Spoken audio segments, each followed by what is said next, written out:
सबसे पहले अगर हम जिक्र कर लें कल की मुलाकात का, जो कि मुलाकात हुई थी हमारे फॉरेन मिनिस्टर साहब की मार्को रूबियो साहब के साथ, तो वो मुलाकात तकरीबन 8 बजे के करीब होती है और तकरीबन 7:30 बजे इसी प्लेटफॉर्म से हमारे तज्जियाकारों ने उस मुलाकात के हवाले से और हमारे फॉरेन अफेयर्स के हवाले से वो तमाम तफसीलात अपने नाज़रीन तक पहुँचाई थी कि इस मुलाकात में मुमकिना तौर पर क्या बातचीत होगी, और हूबहू वही बात हुई थी।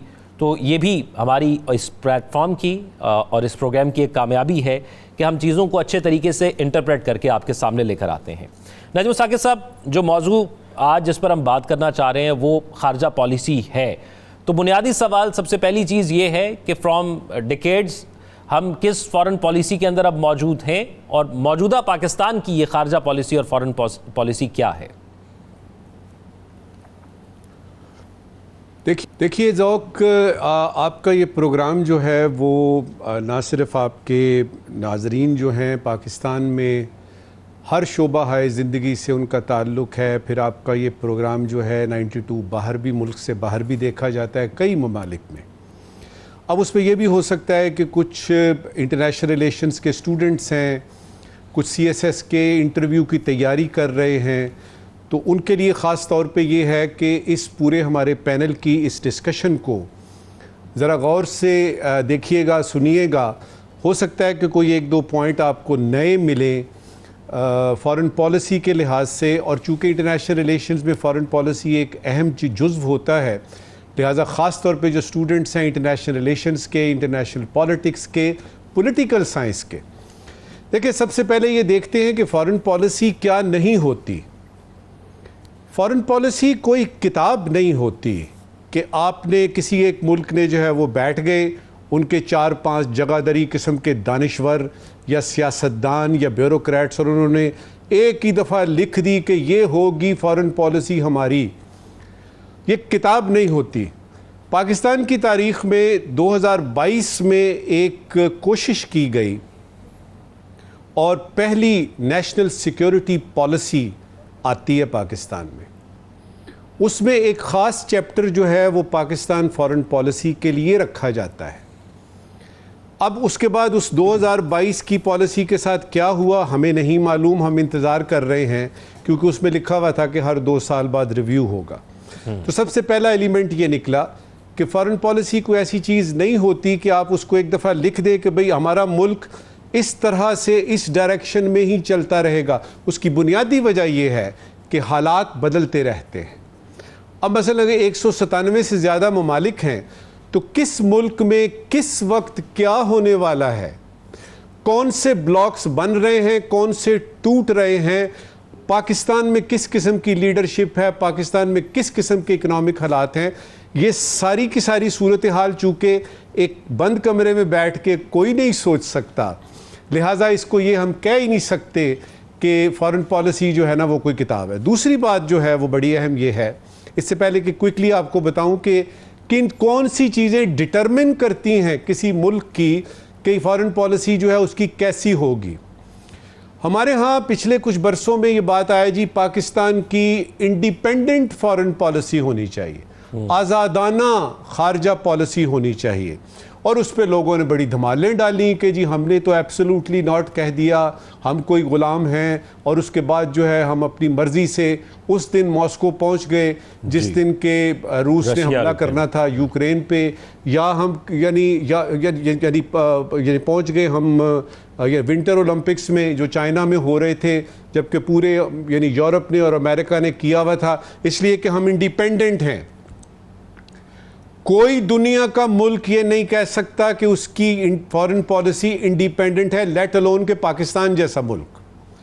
अब अगर अमेरिका को आप ले लीजिए तो देखिएगा कि अमेरिका जो है वो अगर हर बात इजराइल की मान रहा है, जो इजराइल कहता है मिनोअन मानता है और डिटो करता है वही जो कि इजराइल चाहता है, तो क्या उसकी अपनी कोई पॉलिसी नहीं है?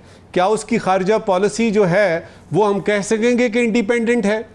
या हम कहते हैं कि जी रूस ने यूक्रेन पे हमला किया और सारे यूरोप ने अमेरिकन लाइन को टो किया, वही किया जो कि अमेरिका कर रहा था, तो क्या हम ये कहेंगे कि फ्रांस की और जर्मनी की कोई फॉरेन पॉलिसी नहीं है? तो इसके बारे में ये है क्विकली कि फॉरेन पॉलिसी इंटरडिपेंडेंस का नाम है। हर मुल्क दूसरे, एक ने तेल खरीदना है, एक ने बेचना है, एक ने असला बेचना है, दूसरे ने खरीदना है, ट्रेड होनी है, इकोनॉमिक रिलेशंस है, इन्वेस्टमेंट होनी है, एक ने करनी है, दूसरे के मुल्क में होनी है, लिहाजा इंटरडिपेंडेंस। अच्छा, यहाँ पे एक चीज जो सारा पैनल है, एक चीज यहाँ पे आपने कहा कि इंडिपेंडेंट नहीं हो सकती, तो बहुत ज्यादा डिपेंडेंट भी तो नहीं हो सकती, जो माजी में हम देख चुके। बिल्कुल ठीक बात है, और उसको समझने के लिए कि बहुत ज़्यादा डिपेंडेंट क्यों है ख़ासतौर पे पाकिस्तान जैसे ममालिक, उसके लिए आपको जानना ज़रूरी है कि फॉरेन पॉलिसी किसी भी मुल्क की डिटरमिन कौन करता है। सबसे पहले आता है कि आपकी इकोनॉमिक सिचुएशन, माशी सूरत हाल क्या है। अच्छा, उसमें अगर हम देखें कि जापान की तो माशी सूरत हाल बड़ी अच्छी है, तो क्या उसकी मजबूत पॉलिसी है? नहीं। दूसरी तरफ से हम देखते हैं कि अमेरिका बहुत ज़्यादा ताकतवर है, लेकिन 2 ट्रिलियन तो उसने सिर्फ डॉलर जो है वो जापान और चाइना के देने हैं। तो उसमें फिर आता है कि मुआशी तौर पे भी, मिलिटरीली भी आपको स्ट्रांग होना है, और फिर ये देखा जाता है कि किसी एक ख़ास वक्त में आपके मुल्क में लीडरशिप किस किस्म की है। अगर मलेशिया में महातीर मोहम्मद आता है तो मलेशिया पाँव पे खड़ा हो जाता है। अगर साउथ अफ्रीका में नेल्सन मंडेला आता है तो वो अपने लोगों को आज़ाद करा लेता है। कमाल अतातुर्क आता है तो एक अजीब यानी मार्का हो जाता है। मेरे कायद आते हैं तो एक नया मुल्क बन जाता है। तो लीडरशिप कैसी है? फिर ये कि आपके अवाम का रिस्पांस कैसा है, उसमें स्किल्ड लेबर कितनी है।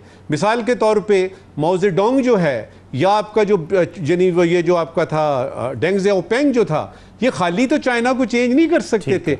तो अवाम का रिस्पांस क्या आता है? सबसे बढ़ के एक और बड़ा एलिमेंट है, और वो है ज्योग्राफी। मिसाल के तौर पे पीजे मीर साहब और मैं अगर पाकिस्तान में ना होते, ट्रिनिडाड टोबैगो में पैदा हुए होते, गयाना में होते, तो इस वक्त हम क्रिकेट खेल रहे होते, पानी होता और हमने निकरें पहनी होती और हम क्रिकेट खेल रहे होते। वहाँ ना कोई अफगानिस्तान है, ना ही इंडिया है।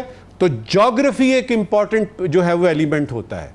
अब ये जो 4-5 मैंने बताया ना, यही नहीं है, आइडियोलॉजी भी होती है। मिसाल के तौर पे पाकिस्तान एक यानी इस्लाम के नाम पे बना। हमारे हमसाए में अफगानिस्तान में जो तालिबान हैं, उनकी बेसिक चीज़ ही है कि आइडियोलॉजी। तो ये सारे फैक्टर्स हैं जो डिटरमिन करते हैं। क्विकली अब आखिरी बात करूंगा क्योंकि हमारा सारा पैनल मौजूद है, आप उनसे यानी पूछिए कि बाकी आपके जो सवालात हैं अमेरिका के बारे में, चाइना के बारे में। फॉरेन पॉलिसी को जब आप बना लेते हैं तो उसको हर लम्हे चेंज होना होता है। मिसाल के तौर पे कल के दुश्मन आज के दोस्त हो सकते हैं, आज के दोस्त कल के दुश्मन हो सकते हैं, और उसमें जब देखा जाता है कुछ परमानेंट होते हैं। मिसाल के तौर पे चाइना आपका शुरू से लेके अब तक एक परमानेंट दोस्त है, लेकिन ये कहना कि वो क़यामत के दिन तक आपके साथ रहेगा, मुझे इस पे थोड़ा सा इख्तिलाफ होगा। उसमें क्या चीज़ होती है, और ये इस वक्त की आखिरी बात है, किसी भी मुल्क की फॉरेन पॉलिसी में बुनियादी एलिमेंट होता है उस मुल्क का नेशनल इंटरेस्ट। ठीक, आपका नेशनल इंटरेस्ट जो है वो एक ही रहता है, और उसी को ही आपने प्रमोट करना होता है, प्रोजेक्ट करना होता है। कोई मुल्क आपके नेशनल इंटरेस्ट के खिलाफ जा रहा है तो आप उसके खिलाफ हो जाते हैं, उसके हक में जाता है तो आप उसके हक में हो जाते हैं।